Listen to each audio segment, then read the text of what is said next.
Hey guys. Tonight, we're heading straight into the steaming, gossipy heart of ancient Rome, where something sinister is seeping through the marble halls and lavender-scented baths of the city's elite. You're draped in a linen tunic, half dozing in the humid air of a public thermae, when you start to hear it first in whispers, then in hushed arguments that flutter like veils between colonnades. Another matron, dead. That's 3 this week. All well-fed, well-married, well-moisturized. And now? Well, buried. You're not imagining the tension. Women clutch their perfumes tighter. Men taste their wine a little more slowly. And the slaves, they're silently watching everything. It smells like scandal. Or maybe that's just the sulfur from the bathwater. Either way, you probably won't survive this one unless your immune system is made of lead and suspiciously familiar herbs. So, before you get comfortable, take a moment to like the video and subscribe, but only if you genuinely enjoy what I do here. And hey, tell me where you're listening from and what time it is over there. I love imagining us all stretched out across time zones like sleepy Roman villas. Now, dim the lights, maybe turn on a fan for that soft background hum, and let's ease into tonight's journey together. You lean back against the warm stone, and as the steam curls around your ears, you listen. The voice closest to you speaks low, her gold earrings glinting like little suns. "It's poison," she says, casually, like she's ordering more olives. Her friend stiffens. Again, and that's when it hits you. They're not talking about rumors they're tallying. This isn't a mystery, it's a pattern. One that stretches from the Aventine Hill to the Palatine, where the perfume gets stronger.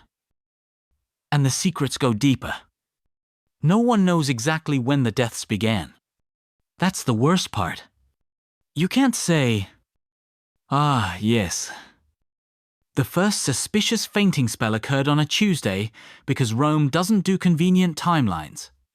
All you have are snatches: a senator's wife who fell ill after a dinner party, a merchant's daughter who wasted away within days. 1 case. Maybe 2? Sure. But now it's a dozen. Maybe more. The symptoms vary. Some gasp for breath. Others drift off in a daze. But the ending, always the same.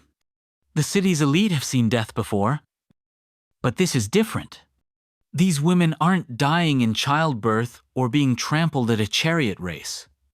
They're collapsing after breakfast, expiring at flute recitals, gasping their last between hair appointments. You're watching a slow-motion landslide under layers of silken civility, and it's starting to look a lot like murder. Rome, for all its glory, isn't supple. When people start dying, someone always asks, "Cui bono?" Who benefits? That's Latin for who's cashing the inheritance check.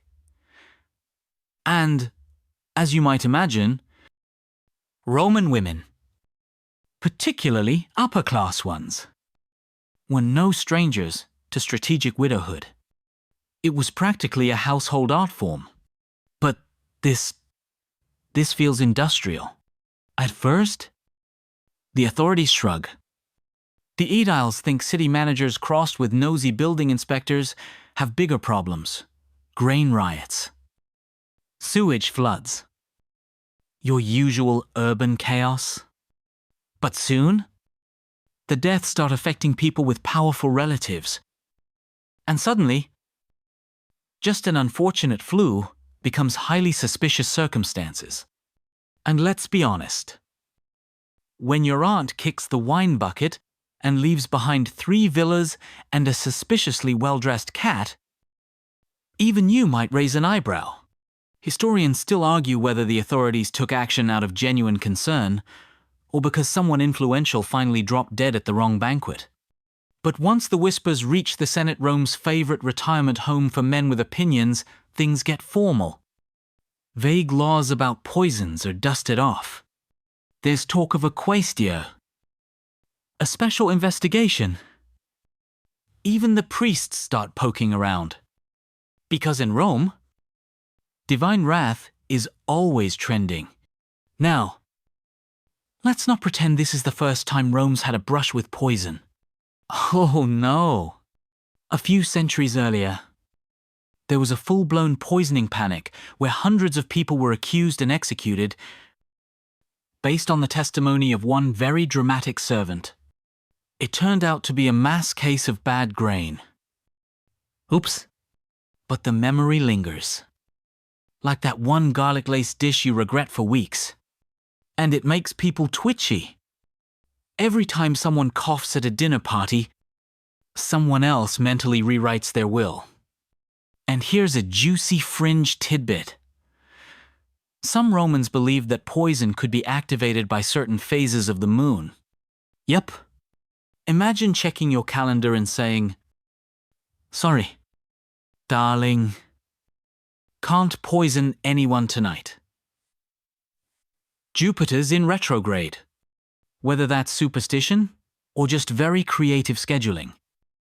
You'll have to decide. Back in the bath. You shift uneasily. Everyone seems to have their theory. It's the slaves. Someone mutters, conveniently ignoring that most of the household staff also eat the same food. It's the perfumes. Another suggests, eyeing a bottle of imported myrrh, like it's a loaded weapon. Your skin starts to itch. Was that bath oil safe? You discreetly sniff your arm. The mood in Rome is changing. Apothecaries are suddenly empty or under investigation. Midwives, once trusted for their knowledge of herbs, find themselves interrogated about powders and potions. Even innocent tea blends are being side-eyed. You see, one woman gets accused for simply owning too many spice jars. Another gets arrested for brewing suspiciously fragrant mint tea. You know, as one does. You trail behind a group of patrician wives leaving the forum. Their sandals scuffing against the stone. Did you hear about Livia? One says. Collapsed right after figs and honey. Maybe she was just full. Another offers. Or maybe the first whispers. Someone helped her feel very full. You pass a wall with fresh graffiti. Beware the honeyed tongue and the bitter cup. Someone's been poetic with their warnings. Or maybe it's a clue. The question isn't whether someone is poisoning Rome's elite women. It's who, and more urgently, how many are in on it. You glance at your own reflection in a bronze shield hanging nearby. Wide-eyed. Curious.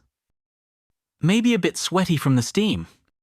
You've entered a city humming with paranoia, swirling with sandalwood and secrets, and you're only just starting to see how deep the bottle goes. You walk through the bustling streets of Rome, past frescoed taverns and toothy mosaic shop signs, toward the quieter quarters, where the domus of the upper class keep their secrets behind high walls. And if you think the forum is full of scandal, just wait until you see what's steeping in the kitchens of the aristocracy.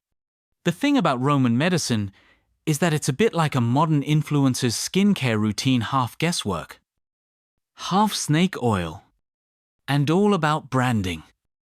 Inside the atrium of one such villa, you catch sight of a bronze cabinet glinting in the corner, locked with a clasp shaped like a tiny Medusa head. That's the Arca Medica, the household medicine chest. To the untrained eye, it's just a collection of dried herbs, powders, ointments, and the occasional, slightly alarming mushroom. To a trained eye, it's either a healing miracle or a murder kit in waiting. You trail after the Medica, the household healer, who explains in a tone both helpful and vaguely threatening that not all mint is for breath freshening. There's Roman chamomile to soothe cramps. But add a pinch too much and, well, suddenly, the cramps are the least of your problems. There's henbane for sleep.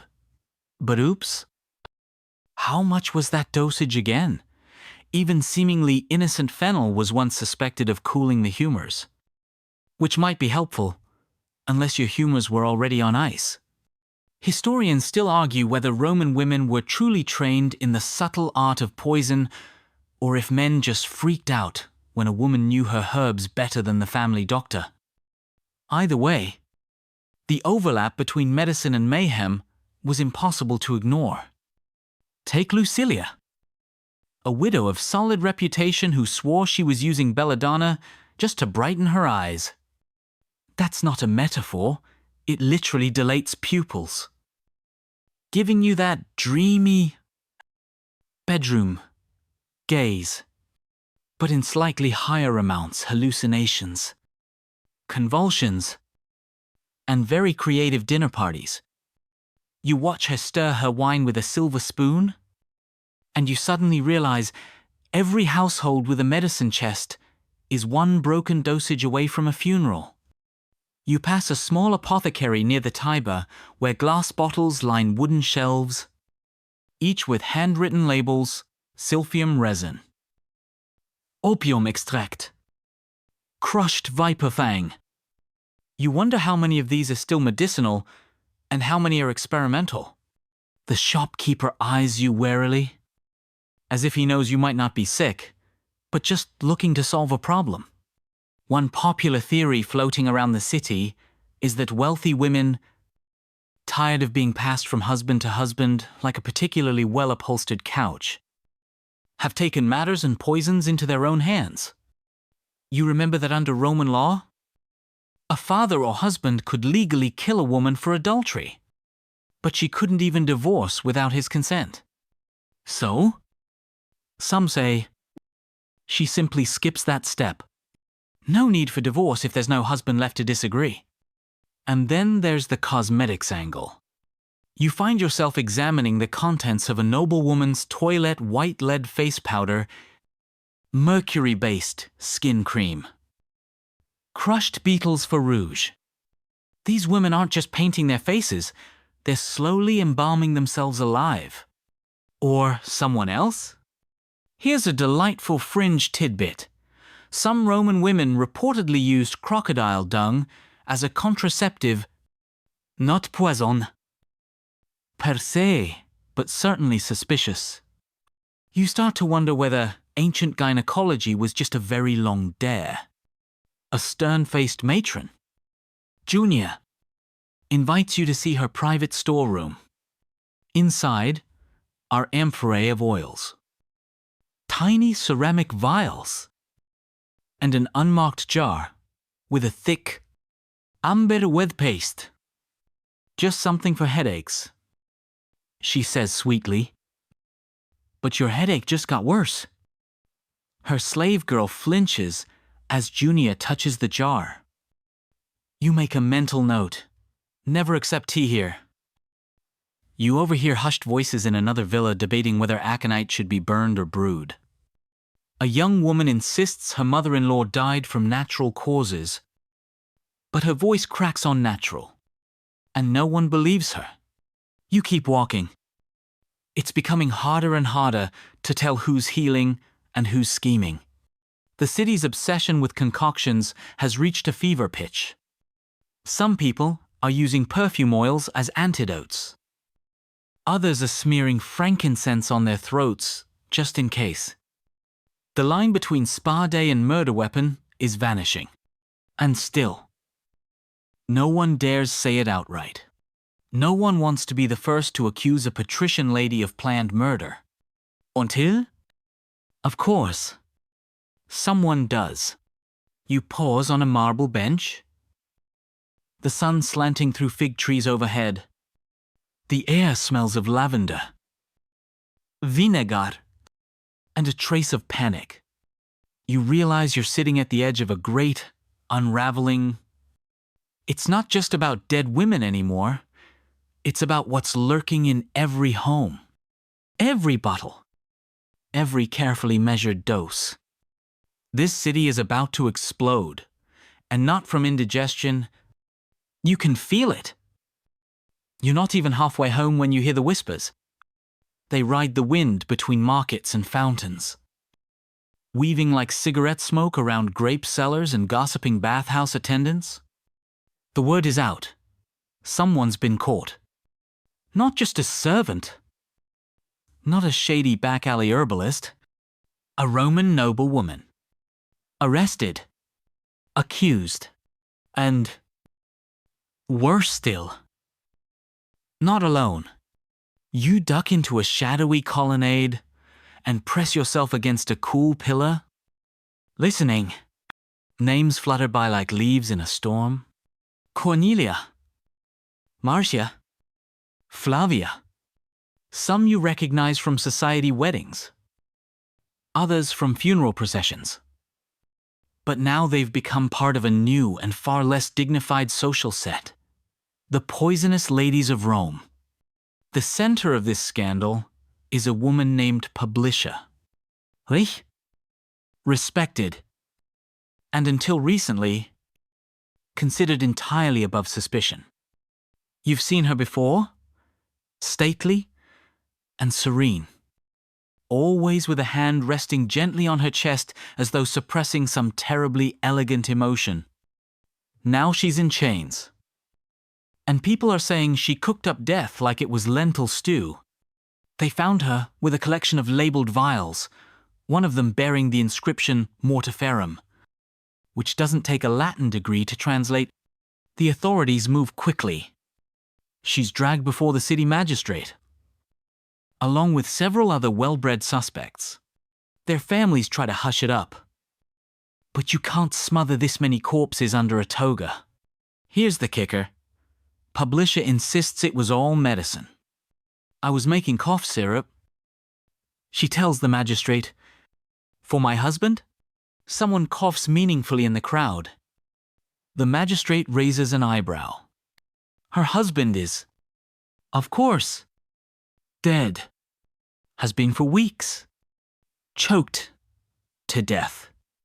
On nothing. Apparently, he was very fit before he suddenly wasn't.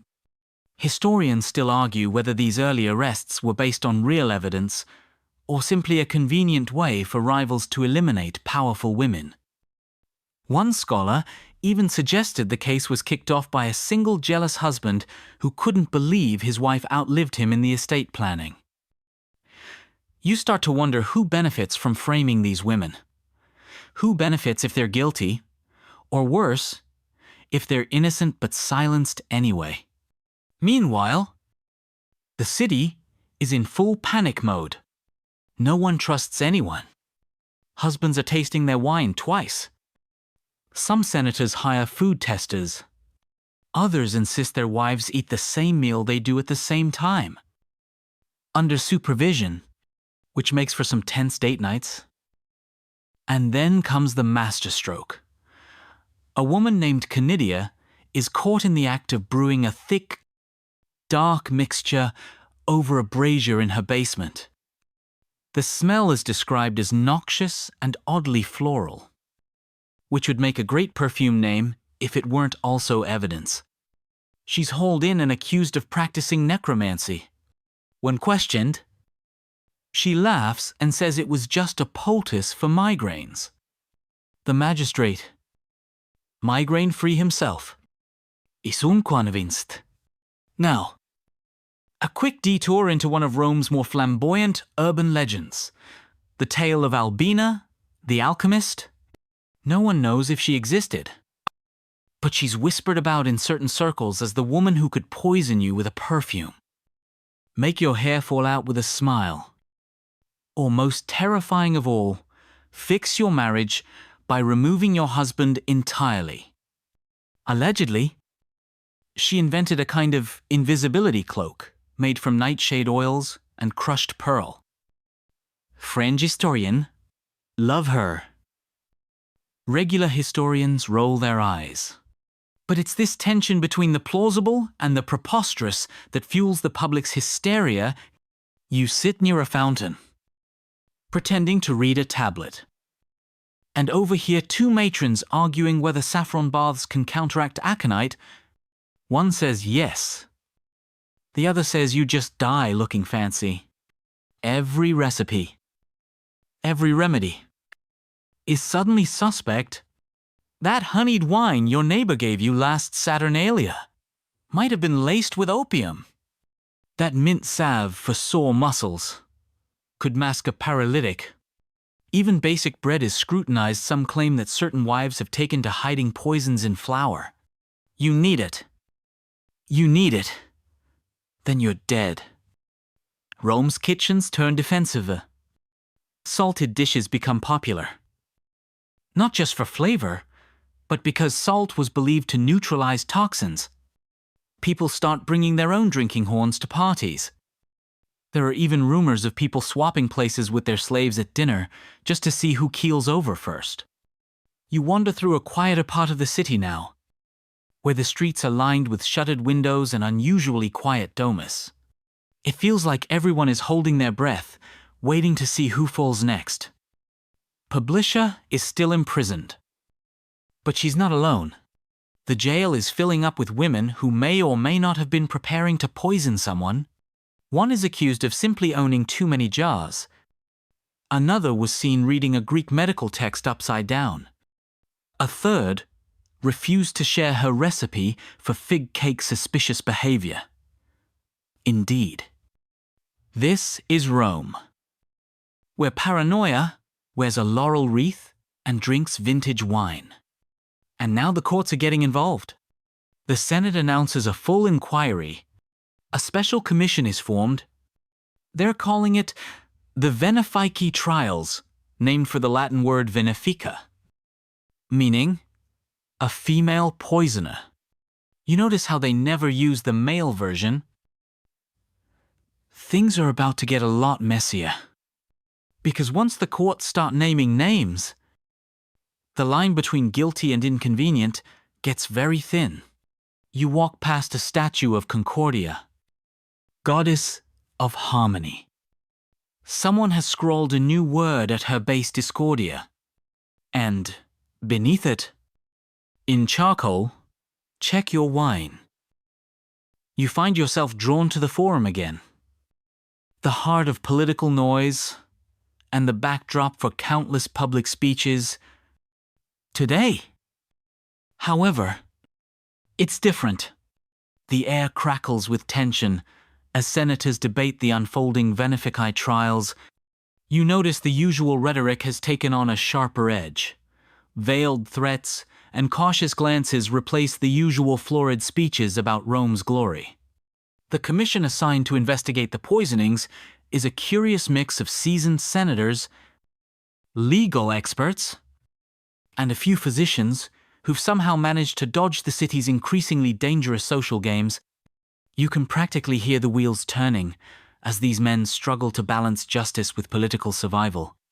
They know that accusing the wrong woman could mean a civil war in the elite circles or worse, losing their own lives. The official charges range from veneficium poisoning to conspiracy and even witchcraft. It's an ominous cocktail of accusations designed to cover all bases. One senator is quoted muttering that to poison a Roman matron is to poison the Republic itself. Dramatic, but it captures the mood. Historians still argue whether the trials were genuinely about justice or merely a power play by a few ambitious men eager to control the aristocracy. Some suggest the emperor himself used the trials to send a warning. Others see it as a backlash against women who dared to wield knowledge. You slip into a nearby taberna where the clientele, mostly lower-ranked soldiers and merchants, speculate about the accused. The common folk are fascinated and terrified in equal measure. To them, these women are both monsters and victims. You overhear one man remark, "If the richest women are dying from poison, what hope have we?" Back in the courtrooms. The testimonies are theatrical. Servants recount seeing secret meetings behind closed doors. The exchange of mysterious parcels and whispered incantations.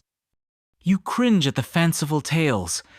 They remind you of gladiator stories, only with more poison and fewer swords. One peculiar detail emerges repeatedly: the use of a rare plant called silphium, famed for its contraceptive properties but also rumored to be lethal in the wrong hands. No one quite knows what it looked like. Some say it's extinct, but it's referenced as a secret weapon among these women. Fringe scholars even speculate that silphium was a cover term for a cocktail of poisons. One of the accused, Claudia, insists she was simply conducting research to find a cure for infertility. The court is less interested in cures than in the possibility that infertility treatments doubled as deadly traps. She sighs. Can a woman be punished for hoping for a child? Amid the chaos, you spot an old herbalist, wrinkled and stooped, selling strange powders from a wooden cart. He smiles crookedly and whispers, "In Rome, knowledge is power. And sometimes poison is the price." He vanishes into the crowd before you can ask more. Meanwhile, the social atmosphere becomes increasingly suffocating. Parties and dinners are no longer places of joy, but of suspicion. Guests stare nervously at the dishes. Wine cups are passed reluctantly. And laughter has a forced edge. A scandal breaks when a senator's wife dies suddenly after a lavish banquet. Rumors swirl that the meal was spiked with aconite. Her husband demands a thorough investigation. But witnesses offer conflicting accounts, making the truth slippery. In this fevered climate, everyday objects turn sinister. Perfume bottle might conceal poison. Cosmetics could be lethal. Even the freshly baked bread is eyed warily.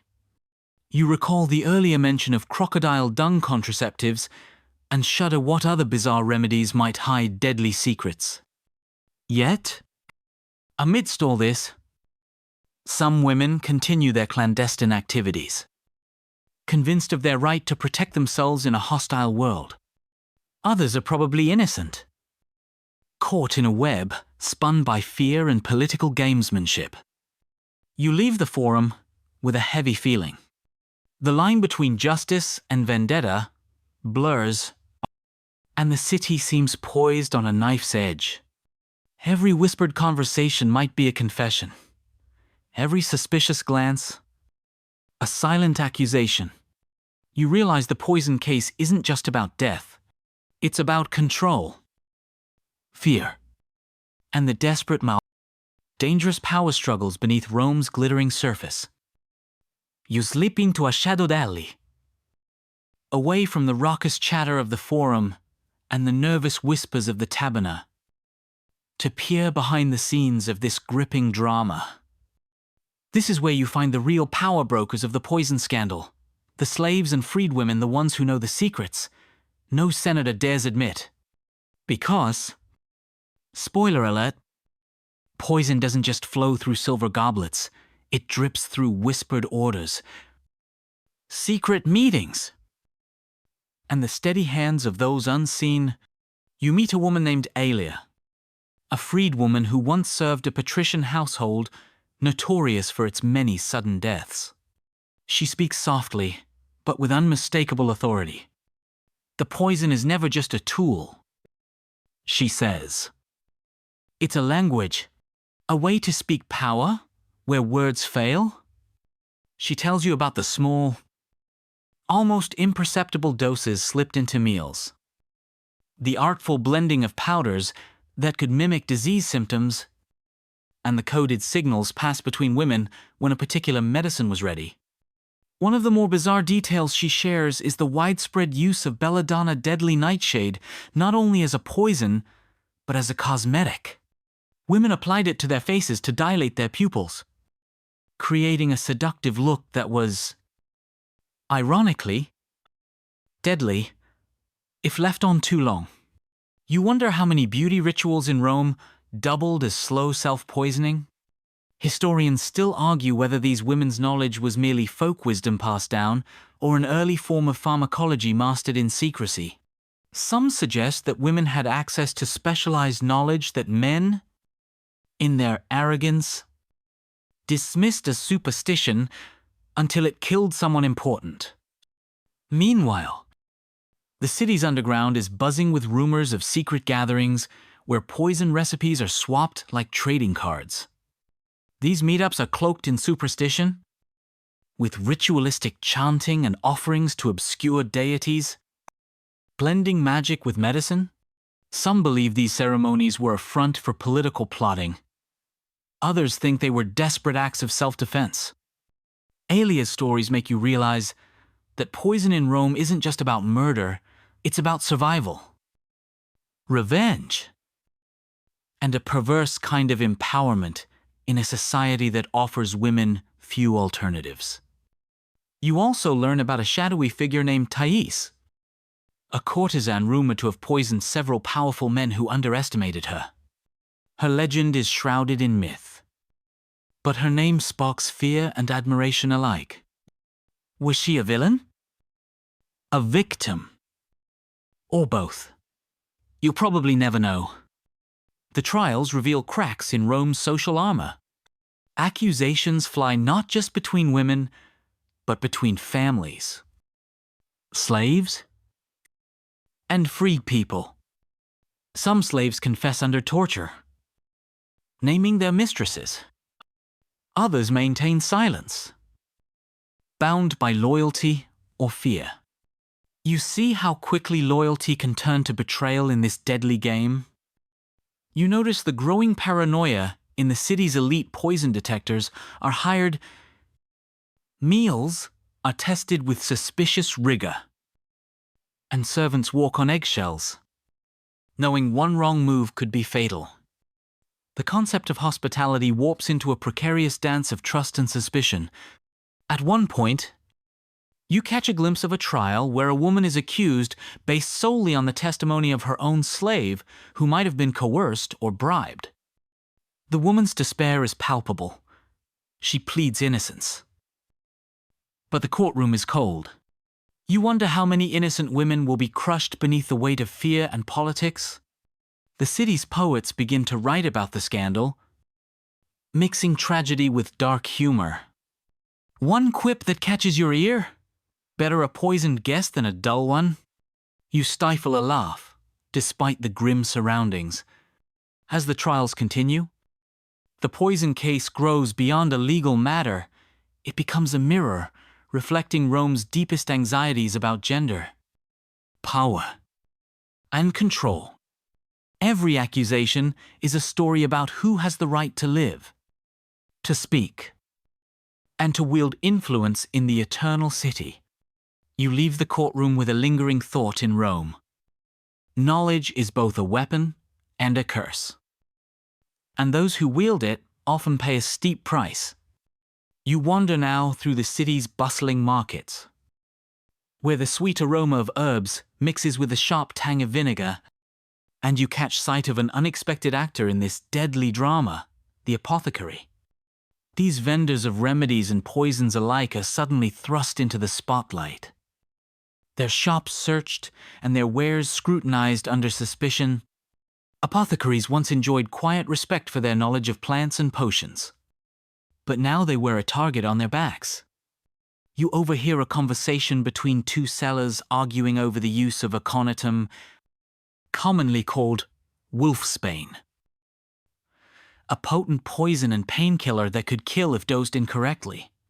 One insists it's an essential medicine. The other whispers it's the favorite tool of the poisoners. Historians still debate whether apothecaries knowingly sold poisons or simply provided ingredients for cures and curses alike. The truth is murky. Some probably had no clue their powders were used for murder. Others might have welcomed the extra coin from shadowy clients. A quirky detail emerges in your wanderings. Some apothecaries allegedly sold special love potions that doubled as poisons. You laugh, thinking how even in ancient Rome, the phrase, playing with fire, had deadly consequences. One shop displays a bizarre concoction, a thick, syrupy liquid that supposedly guaranteed fidelity, but often resulted in a mysterious illness. The city magistrates start cracking down on the apothecaries, demanding inventories and licenses. Some shops close overnight. Others hide their most dangerous recipes in secret compartments. The public eye is merciless. One vendor is accused of slipping poison into bread to thin the herd of poor patrons. Meanwhile, you meet an apothecary named Lucius, who's been caught in the middle of this maelstrom. He tells you about the delicate balance he must maintain satisfying clients' requests, obeying the law, and surviving the fear-fueled hysteria. One wrong sale, and you're dead, he says, eyes darting nervously. The trials continue to unfold, with testimony focusing on the acquisition of poison ingredients. Letters are read aloud describing clandestine meetings in the dead of night to trade rare plants like hemlock and belladonna. You imagine these midnight markets lit by oil lamps, filled with whispers and shadows. One of the strangest cases involves a midwife accused of using herbal mixtures to terminate pregnancies or, as some claim, to quietly dispose of inconvenient husbands. The overlap between medicine, magic, and murder blurs further. Public opinion is a roller coaster. Some citizens demand harsh punishments. Others believe many accused women are scapegoats in a system that fears female autonomy. You overhear a merchant saying, "Better poison in your meal than poison in your thoughts." In the midst of this chaos, you stumble upon a peculiar piece of graffiti near the baths. Trust no one. Your wife might be the poison. It's scratched into marble with a shaky hand, but captures the city's paranoid pulse. You think back to the women who stand trial, some hardened, some terrified, many defiant. The poison case isn't just about chemicals and crime. It's about survival in a world that denies women power but fears their potential all the same. You leave the market, senses overloaded by the scents and stories, realizing the trials are far from over and that the real poison might be fear itself. You find yourself drifting towards the quieter side streets near the Sabura district, where rumors swirl about an underground network of women who share secret knowledge, herbal lore, poison, and forbidden remedies passed down from mother to daughter, whispered behind closed doors. These gatherings are said to be a mix of sanctuary and conspiracy, a sisterhood bound by necessity in a city that mistrusts them.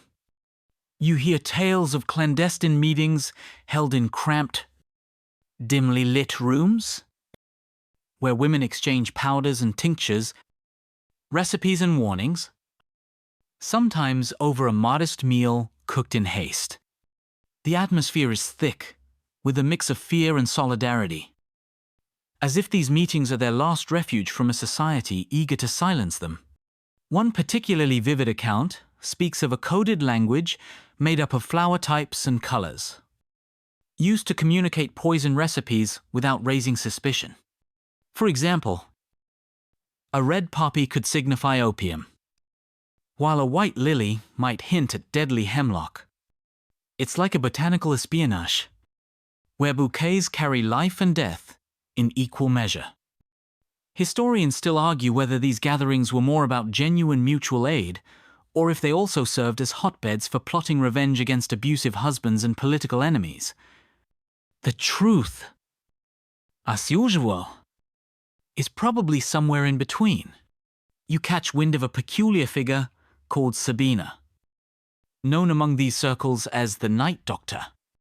She is said to have a curious blend of knowledge, herbal medicine, midwifery, and a keen understanding of poisons. Some swear she saved lives, others claim she took them. A fringe theory even suggests she was involved in shaping early forms of gynecological medicine, blending healing and harm.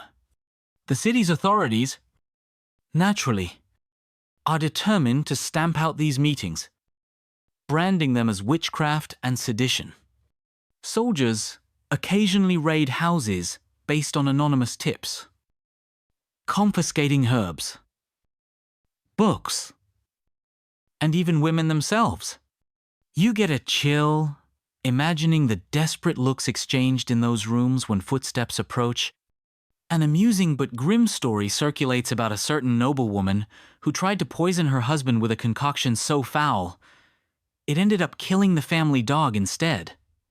A reminder that even poisoners could be hilariously inept. You chuckle despite yourself. The social climate thickens with suspicion. Trust becomes a rare commodity. Even close friends hesitate to share a cup of wine. You imagine the tension at dinner parties where every glance might conceal a threat, every smile a mask for malice. You begin to understand the paradox these women faced to survive. They had to harness knowledge forbidden to them. Yet that very knowledge marked them as enemies. The poison case becomes less about the crimes and more about a society wrestling with the uncomfortable power of women's agency. As you walk back toward the city center, you reflect on the eerie silence that sometimes falls over Rome at night. The city that never sleeps is haunted not just by ghosts, but by secrets, too dangerous to speak aloud. You now drift into the labyrinthine world of Rome's elite households, where poison isn't just a tool of survival, but a weapon of subtlety and strategy. Here, women wield it not only to defend themselves, but to gain influence. Control estate. And sometimes, eliminate rivals. You overhear servants whispering about the infamous Domitia, a matron whose beauty and cunning made her both admired and feared. She was rumored to have maintained her power not with armies or gold, but with carefully administered doses of poison. Some say her handkerchief was soaked with toxic extracts. Others claim her perfume doubled as a deadly aerosol. A mainstream fact, Roman women of the aristocracy often had considerable autonomy within their households, managing estates and slaves. But this power came with precarious risk, especially when inheritance and marriage politics were at play. The more you learn, the more you realize that the poison scandals are tangled with inheritance disputes. When a wealthy matron died suddenly, greedy relatives sniffed for signs of foul play. Wills were contested. Accusations flew like arrows. Poison became the weapon of choice because it left no obvious scars except on reputations.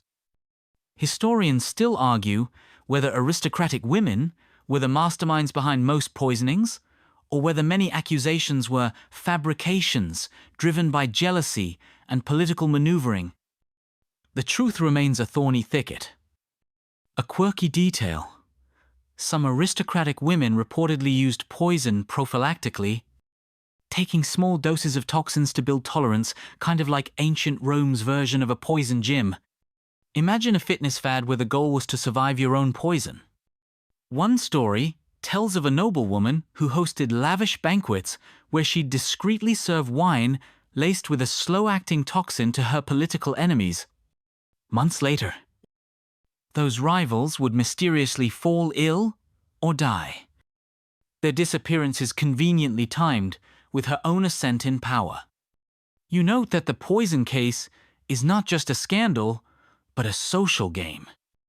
Women negotiate their survival and status through alliances, manipulation, and, yes, sometimes deadly chemistry. It's a world where the line between victim and villain blurs with every sip of wine. Meanwhile, The city buzzes with gossip about the fates of these women, some sentenced to exile, others to death, many simply disappearing. Their stories become cautionary tales whispered at parties and playgrounds alike. You catch a fleeting glimpse of a trial where a woman pleads her innocence, her voice steady, despite the heavy accusations. "Am I to be judged for what I know, or for what I fear?" she asks, eyes blazing.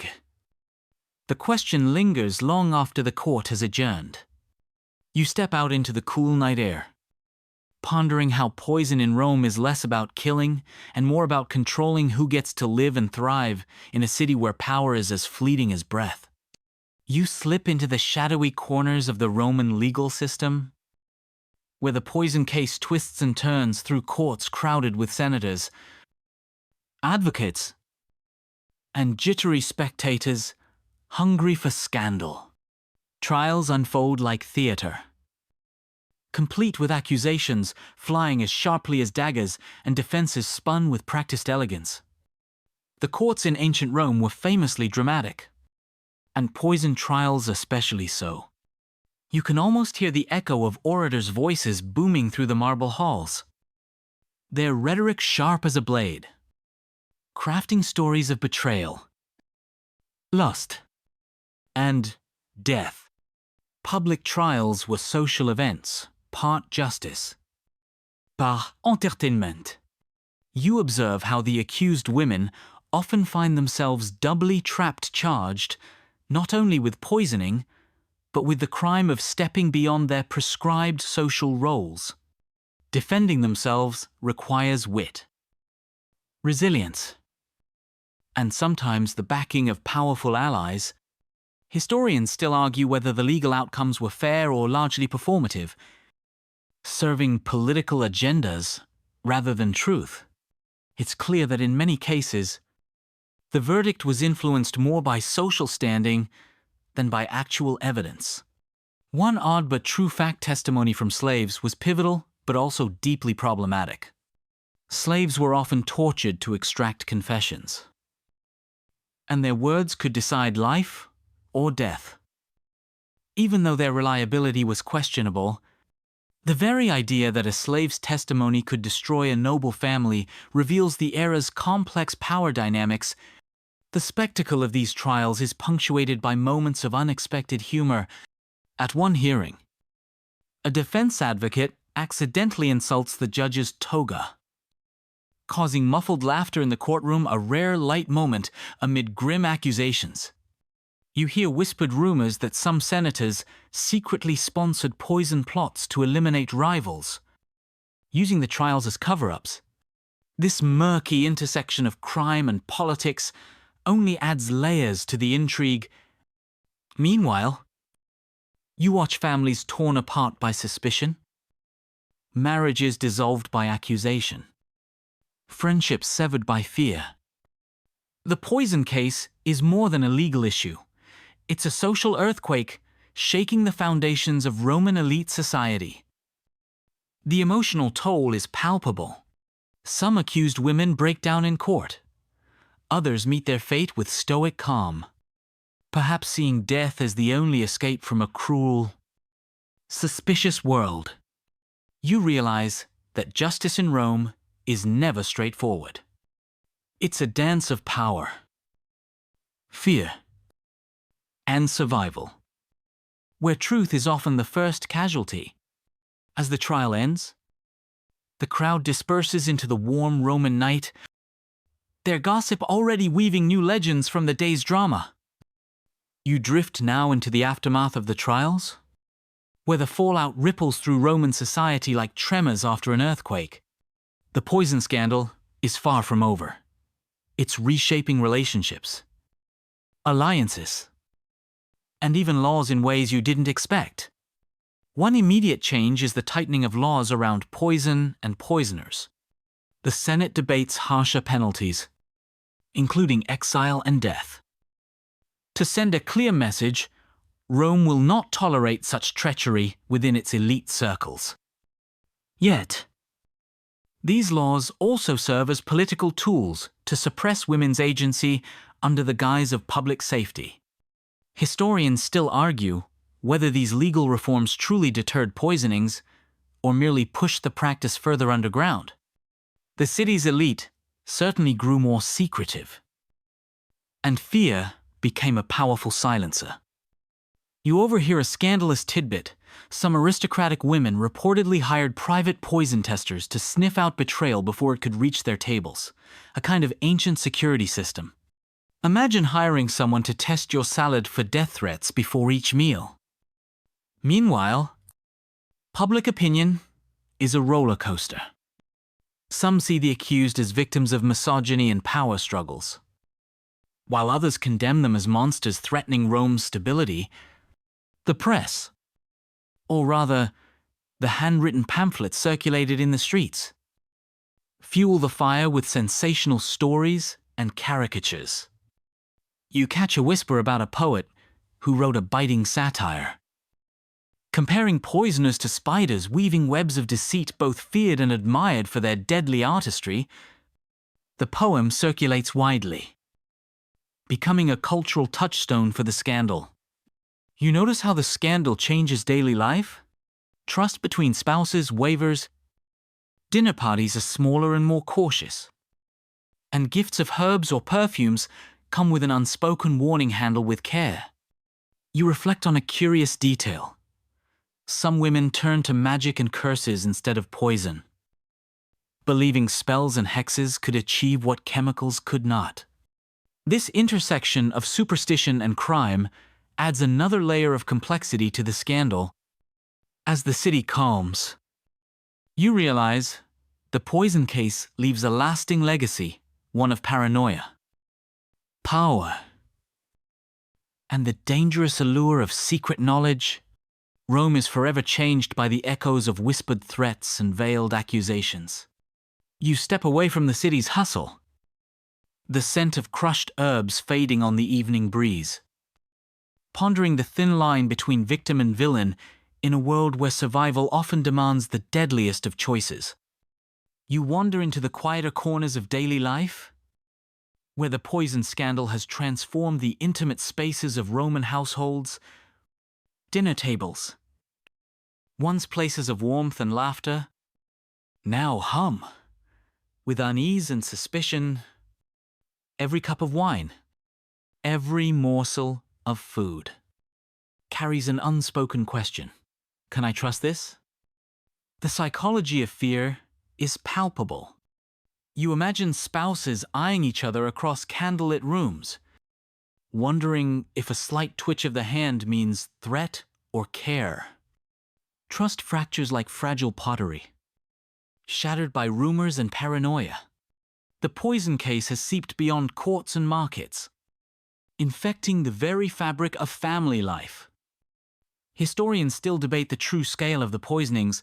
Were they a rare crime blown out of proportion, or a widespread phenomenon? Contemporary accounts are biased, but the paranoia they describe is very real. You overhear an amusing but telling anecdote. A Roman man once insisted on personally inspecting his wife's cooking every day, developing a suspicious habit of tasting every dish first. His servants nicknamed him the Taster.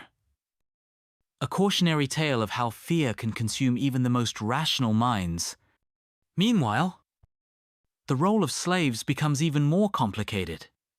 Many households increase their scrutiny of their servants, afraid that they might be coerced or bribed into poisoning. You imagine the tense silence between master and slave, where a misplaced glance might spark deadly suspicion. The poison case also sparks a craze for antidotes and protective charms. Apothecaries market elixirs, promising immunity from poison, some grounded in real herbal remedies, others pure superstition. You chuckle thinking of the many Romans clutching their amulets, hoping a lucky charm can outwit a lethal toxin. Among the elite, some women begin to rely on secret networks again, sharing knowledge and protection strategies. This mix of fear and resilience weaves a complex tapestry of social dynamics, where alliances are as crucial as loyalty. You notice the cultural echoes poison becomes a motif in literature and art, symbolizing betrayal, passion, and power. It's as if the poison case has seeped into the collective imagination, coloring how Romans see each other and their world.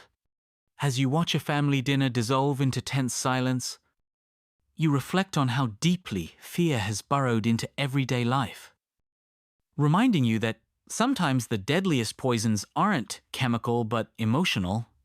You find yourself tracing the threads of rumor and gossip, the lifeblood of ancient Rome's social fabric. The poison case ignites a wildfire of whispered conversations in crowded forums, bustling markets, and quiet courtyards. Everyone has a theory, a suspicion, a tale to tell. It's fascinating how gossip serves both as entertainment and as a form of social control. You picture groups of women exchanging stories while grinding grain, their voices hushed but eager, each detail magnified or twisted like a game of telephone. The poison case becomes a living legend, a cautionary tale to warn and to thrill. Historians still argue whether these rumors reflect reality or are fabrications used to malign rivals. Truth and fiction blur in the fog of hearsay. But the social consequences are very real. One quirky tidbit, some gossip even suggests, secret poison recipes were encoded in popular plays and poetry, hidden in metaphors and symbols, a kind of cultural cipher for those in the know. Imagine watching a play where a love potion doubles as a death sentence. Meanwhile, you notice how gossip shapes perceptions of character and morality. Women accused of poisonings become archetypes, either tragic victims or sinister manipulators. These narratives simplify complex realities into digestible stories that spread like wildfire. You overhear a colorful story of a wealthy woman whose poison plot was supposedly foiled by a parrot, which mimicked suspicious conversations and alerted her servants, whether true or not. The tale circulates with relish, highlighting the unexpected ways secrets can unravel. The social paranoia feeds back into political power plays. Senators and magistrates use gossip to undermine opponents, exploiting the public's fear of poison and betrayal. The poison case becomes a political weapon beyond its criminal implications. You reflect on the role of communication in ancient Rome, how information flows, how rumors start, and how they shape the course of lives and history. The poison case reveals how power often depends on perception as much as reality. As night falls over the city, you imagine the murmur of voices continuing behind closed doors, weaving the next chapter in the ever-evolving saga of Rome's darkest secrets. You're drawn now into the shadowy nexus, where poison intersects with religion and superstition. In a city overflowing with gods and rituals, the scandal takes on a spiritual dimension, where poison is not just a crime, but a kind of sacrilege or curse. You imagine temples filled with anxious supplicants, priests muttering prayers against unseen poisons that might lurk in their food or water. The line between medicine and magic blurs, as rituals and incantations promise protection from the invisible enemy within. Historians still debate how much the fear of poison was intertwined with religious belief and how much was pure social paranoia. But it's clear that rituals against poison were widespread, from burning incense to offering sacrifices. You catch a strange detail. Some poisoners reportedly invoked deities like Libitina, goddess of funerals and death, hoping for divine favor or protection. It's as if they were gambling not only with human lives, but with the gods themselves. You overhear a curious superstition: if you sneezed 3 times before a meal, It was considered a warning to beware the food. People took these signs seriously, adjusting their behavior accordingly. Mixing faith and fear in a fragile cocktail?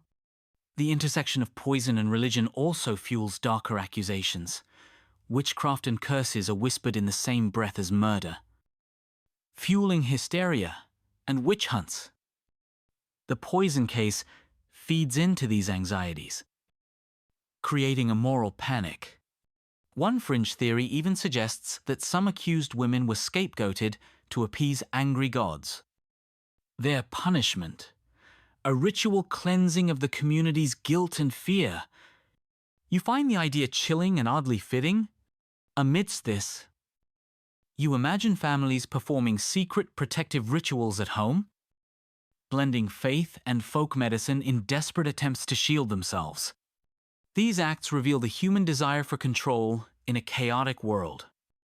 You watch the city's spiritual and social fears entwine like ivy on ancient stone, a tangled web of belief and suspicion, shaping how Rome faces its darkest crisis yet.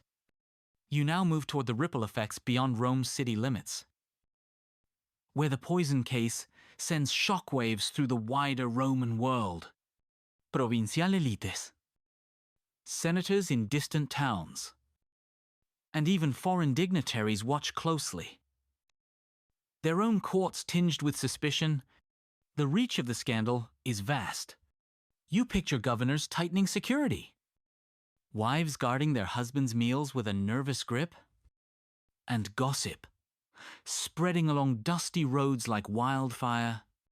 The poison case isn't just a Roman city drama, it becomes a provincial spectacle, a warning and a curiosity. Historians still argue whether these provincial reactions led to genuine reform or simply mirrored Rome's elite paranoia. Yet, it's clear the fear of poison permeated all levels of society. You catch a quirky story about a provincial noblewoman who supposedly brewed her own antidote from rare herbs she imported from Egypt, a nod to Rome's far-reaching trade networks. This herbal cocktail became a local legend, a symbol of resilience in uncertain times. Meanwhile, you see how the scandal influences diplomatic relations. Foreign envoys grow wary of Roman customs, wary that a casual meal might carry hidden dangers. The poison case inadvertently damages Rome's reputation for hospitality and civility. You notice how this period inspires cultural expressions, plays, poems, and artworks depicting the dangers of poison and betrayal become popular across the empire. These works reflect collective anxieties and serve as moral lessons. There's an intriguing debate about whether the poison case accelerated changes in Roman law and social customs throughout the provinces, especially regarding women's legal status and family dynamics. It's a testament to how a scandal in the capital can reshape an empire. You end your journey imagining the far-flung corners of Rome's world, small towns, grand villas, bustling ports, all touched by the poison case's dark shadow. A reminder that power and peril walk hand in hand across the empire's vast expanse. You settle in for the final act, feeling the weight of all you've witnessed settle like dusk over the city. The poison case, with its web of secrets, betrayals, and power plays, winds down, but its echoes linger in the stones and whispers of Rome. You see the accused women fading into history, some executed, others exiled, a few quietly reclaiming their lives under new names or alliances. Their stories, tangled with myth and rumor, become cautionary tales told in hushed voices, warning future generations of the deadly cost of ambition and trust misplaced. Historians still debate the true impact of the poison case on Roman society. Was it a symptom of deeper decay, or merely a sensational outbreak? Regardless, it altered perceptions of women, power, and justice in ways that resonated for centuries. You remember the tense courts, the whispered rumors, the rituals, and the everyday fears that transformed a city. The poison case reveals not just crimes, but the fragile architecture of trust in a world where appearances often masked lethal intent. As you let the story fade, imagine the cool Roman night, wrapping the city in a quiet embrace. The streets empty, the scent of crushed herbs and burning incense mingling softly, like a lullaby for the restless thyme. Now, take a deep breath and feel the tension unwind. The past is heavy, but here and now, you are safe. Let your thoughts drift gently away from poisons and plots, settling into calm. Let the quiet hum of the night soothe you. Tomorrow is another day, and for now, you can rest, cocooned in the soft shadows of history's mysteries. Good night.